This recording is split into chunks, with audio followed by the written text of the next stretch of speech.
Okay, what we're doing now is we're drilling some of the 400 holes.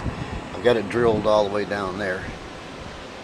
And then these take the 3/16 stainless steel screws with the nylocks on the inside. Basically what we're doing.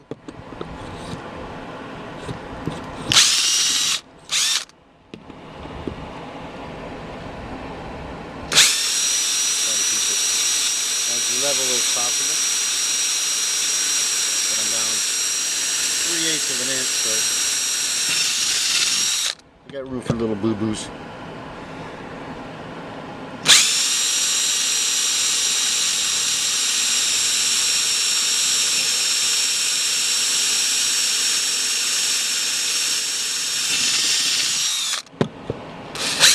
Getting into my new fiberglass.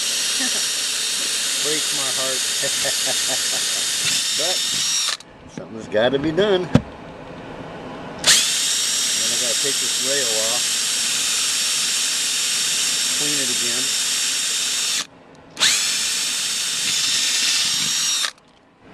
and then go on the inside. And I got to place one on the inside, and then it's got to be drilled again. So, and then all the butyl rubber gets put on both sides.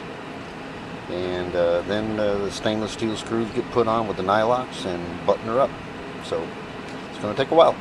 That's it for this video. Say goodnight, Mel. Good night, Mel.